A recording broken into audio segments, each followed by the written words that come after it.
I want to welcome Toya Santamarina, who please meet her if you don't know her. Toya is one of the leaders in thinking through not diversity, but real building inclusive workplaces for everybody. So Toya, come right up, Managing Director of Get Cities. I want to welcome Joe Mikola. I think everyone knows her. She's like a Miami tech celebrity. So I'm like, get her autograph. So Joanna is the Vice President and General Manager of BrainStation. And we're super excited because we have a super success story on the panel today. One of the kind of impacts of this work is getting people into really great career pathways. And we're joined by Desiree Malcolm, who is a 2-month into a job account manager at Kaseya. Welcome to the stage, ladies. Let's get going. So we built this working group on inclusive tech talent. When we looked at the survey results from our launch, the majority of employers said that they source their talent through personal networks. And when you look at, all kinds of research studies, that leads to us hiring people that look like us or from our community. And it kind of excludes people in different communities from our tech talent pipeline. So we really focused, and with the leadership of Toya and Selenis, who's our co-chair, really focused on thinking about how employers could do better, not just because inclusivity is important and there's a business case to be made, but because also our tech unemployment rate in Miami is less than 1%. So we need to really think creatively about getting everybody involved in the tech talent pipeline. So on the panel today, we have 2 people who built an incredible partnership, and we have Desiree, who's one of the leaders in our community, who is the future of real tech in Miami. So I'm gonna stop talking now and let them talk. So if you can each just introduce yourselves, because your bios would take me 2 years to read. So if you could each introduce yourselves, but also talk about why this matters to you and why you've gotten involved in this work and why you agreed to speak on this panel. Okay.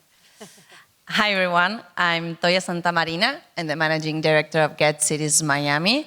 And what we seek is to increase the representation of women, trans, and non-binary humans in the tech community. When they invited me to join the working group and this panel, I said yes immediately because it spoke so much about what we do in our daily work. So I'm always ready for a new challenge. Thank you. Wow, 1 year. Let's give it up for that. That's pretty amazing. So VP and GM of BrainStation, we're a global leader in digital skills transformation. What that means is we give individuals a pathway to reskill, which means completely pivot their career from any background into technology, or upskill, which means that we help professionals level up to be more powerful, to get into tech in a more meaningful way. And we've been doing this for over a decade. So why am I here today? Because we were honored to be a recipient as a sub-awardee to help support bringing in underrepresented individuals to give them access to these pathways. And that's because Miami is this diverse ecosystem that needs these pathways. So I'm here, part of this amazing collective of individuals and organizations who are looking to make this incredible impact in the place that we call home. Thank you. Well, I don't know how I'm going to beat those 2, but in the future. My name is Desiree Malcolm, and I like the reskill. I actually reskilled. I was in real estate and insurance, and I attended this great boot camp, Tech Knowledge, and now I'm here. I'm an account manager for Kaseya, and I'm just going to be taking off. Woo. Yes. Woo. Way to go. Okay. I want to get really tactical because I think a lot of people can learn from the partnerships that you've all created, and also, Desiree, just your path into tech. So starting with you, Toya, when you think about Get Cities, why did you choose to commit to an investment in and also a partnership with a bootcamp provider? Yes, so I think it's very important for us to make space.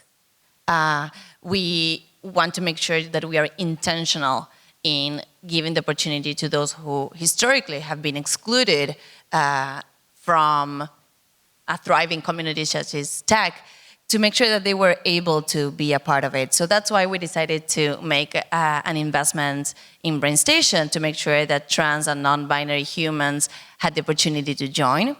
And I think it was an amazing opportunity to meet more folks from BrainStation in their eagerness to learn how to be inclusive. It's not always easy, and we are always in the process of learning. So to be able to work together and, as I was saying, like make space for those who want to join but not necessarily have the means, or maybe they are not as self-aware that they can do it. Well, it was really, really important for us to be together and make sure that we were, as I was saying, like very intentional in making those opportunities happen. Awesome. Thanks, Toya. And Joanna, from your perspective, can you talk about what that partnership looks like and why BrainStation chooses to think about inclusivity and partnering in these ways? Yeah, absolutely. So we've been doing this for the past decade, and in that time, we've educated and empowered over 100,000 professionals globally. We do that both in person in one of our 5 campuses, of which Miami's the best. No, they're all equal. We love our spicy Miami campus in Wynwood. So we educate people in person at our campuses and also online, have been doing so for a long time. We have, from the beginning, been very passionate and intentional about the local communities that we are in, and to make sure that we are serving the local communities in a meaningful way. And so here in Miami, because it is such a naturally diverse ecosystem, since we launched in 2013, diversity and making sure that we create pathways which are accessible to that diversity has been really important. So while this is at the core and this is our intention, you can't always reach communities without great partnerships. And so a huge kudos to Get Cities. It's been a wonderful partnership. In order for us to really have that impact and make sure that those who can benefit from those accessible pathways are reached, we partner with amazing partners like Get Cities to make sure that, in this case, we're reaching women, non-binary, and trans community. And while we have a spark of wonderful things that have happened now, we have much work to do, right? So looking forward to that. Awesome. Thanks, Joe. Beautiful partnerships, man. They have an impact. So speaking of partnerships, Desiree, you went to a program that was based out of Florida Memorial University with Ted Lucas's Technology program. Can you talk about what attracted you to that and what that process was like for you? So what actually attracted me to the program, I was working in a warehouse, and I was really, really tired of working there.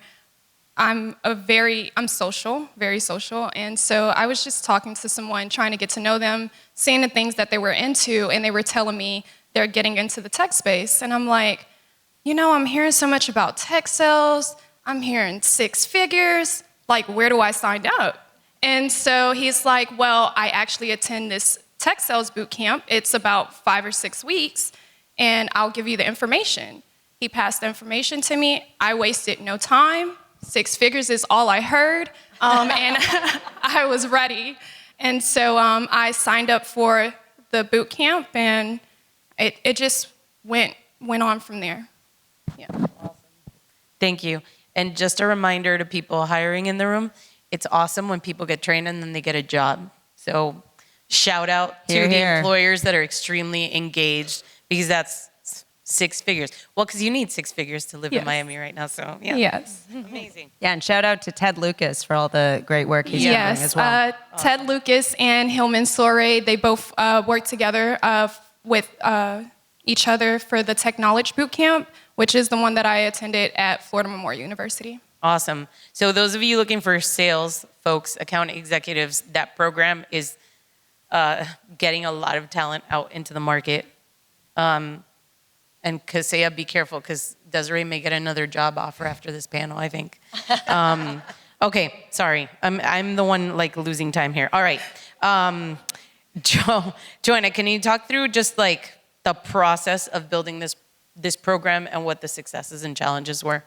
Yeah, so I would say, again, going back to our DNA from the beginning was about diversity and inclusion, because we wanted to make sure that when we came to this ecosystem that we were part of building a representative ecosystem, a tech ecosystem that hadn't been seen elsewhere in the nation. So that meant representation. So we had a great structure in place, and that's why this has been, we have already graduated nearly 40 individuals through Good Jobs Challenge. So let's give it up for those graduates. Congratulations. So we had that structure in place. Now, challenges do exist. So I want to echo something Terry Ann said.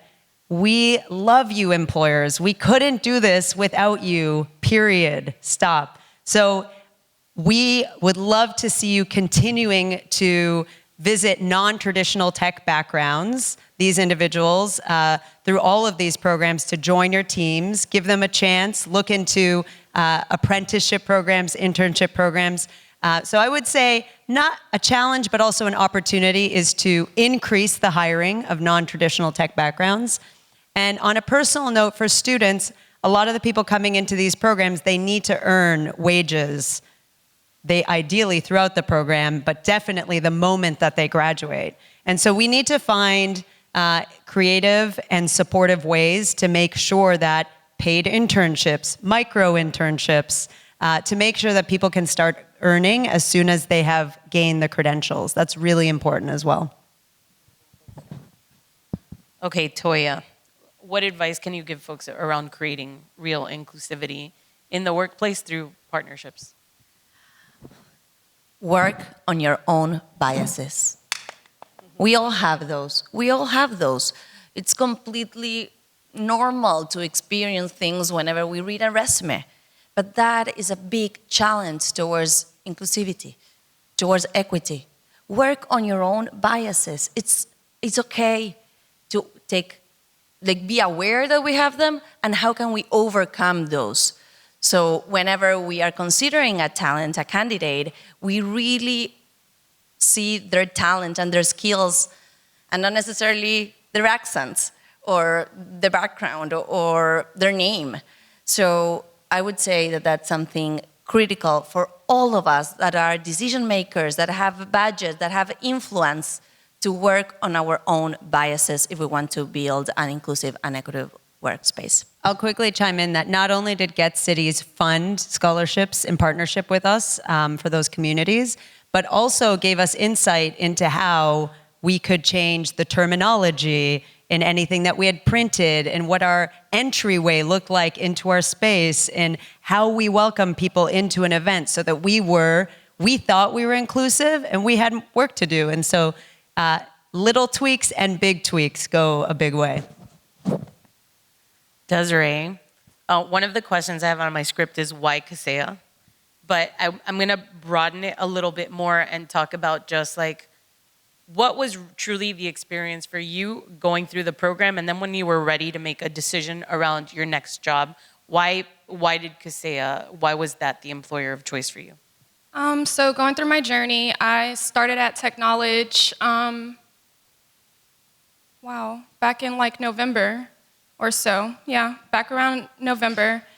Program was 5 weeks. 2 weeks into the program, we had a time that we came in and they talked about optimizing, that we're gonna optimize our LinkedIn. And I was like, we know AI is coming up in the world today. And I'm like, you know what? I'm not gonna wait. I'm gonna get on right now, go to ChatGPT and optimize my LinkedIn right now. And I did it, and the next day, a recruiter contacted me from CASEA, and I was like, wow, this really works. I'm like, and they're looking at me, who doesn't have a tech background, so what did ChatGPT do? And so I spoke with the recruiter, and very great recruiter, went through the process, helped me along the way because I was really nervous. I'm like, this is a big girl job now. This is CASEA. Like, their name is on the Miami Heat arena. Like, and they're looking at me. And so, you know, I still had that courage to still go through with it. I was just really excited that someone was giving me the opportunity, because I have a lot of background in admin work and things like that. And I kind of boxed myself in, thought that I was only going to be an admin forever, that there wasn't a chance for me to make 6 figures unless I went to college again and got another degree somewhere. But this boot camp made it possible. I had great influence. They always encouraged me to be encouraged, and that was most important to me. And then coming into Kaseya, the first thing I told them is, you know, I'm all about family. I need to make sure you guys are gonna have my back and things like that. And they said that as long as you put in the effort, we're gonna make sure we have your back. And so that's why I chose Kaseya.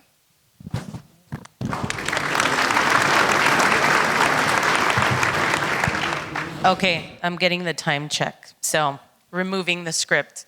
So, this grant gives us the opportunity to use federal funds, not local ones, to tinker a little bit and create new programs and be extremely innovative. I know this is off script, so I'm going to give you a choice. If you had $10 million to do what you would want to impact the tech talent pipeline in Miami, not to go on vacation, but if you had those $10 million and you were the lone decision maker, what would you do? So that's choice A. Choice B, 30 seconds or less. What is something we didn't talk about in the panel that you really want to get across to the audience? And I will allow whoever wants to go first to go first.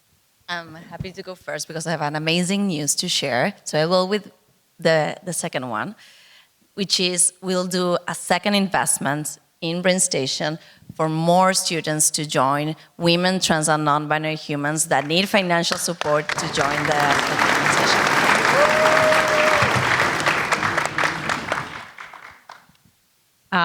So excited about that. Thank you. Can't follow that. This is like, if you won the lottery, what would you do? Oh, so many things. My biggest thing that I would do first, before spending anything, is, or maybe incentivizing somehow to get all of the employers into a room and to ask, what are the blockers in hiring technology talent? And what are the biggest blockers in hiring non-traditional tech talent? And then I would incentivize and help fund paid apprenticeships. So that would be a big thing, and potentially tie them directly to any of the training programs that are going to feed into those apprenticeship programs. So that is probably where I would kick off the 10 million. Awesome. Desiree, close this out. I'll touch with two of those. So if I had the 10 million, because the boot camp worked so much for me, I would probably reinvest into that same boot camp to get more students to attend, to get into the tech space. If I had 30 seconds with someone to tell them something, I would tell them that your past does not dictate your future. Your steps moving forward dictates it. And as long as you're putting in the efforts and the works and you're staying optimistic, optimism is the key to this all, because we can put so much effort and we can be sad about things and it's not looking right. But as long as you stay optimistic, you got it. So that's what I would spend the 30 seconds. Love that.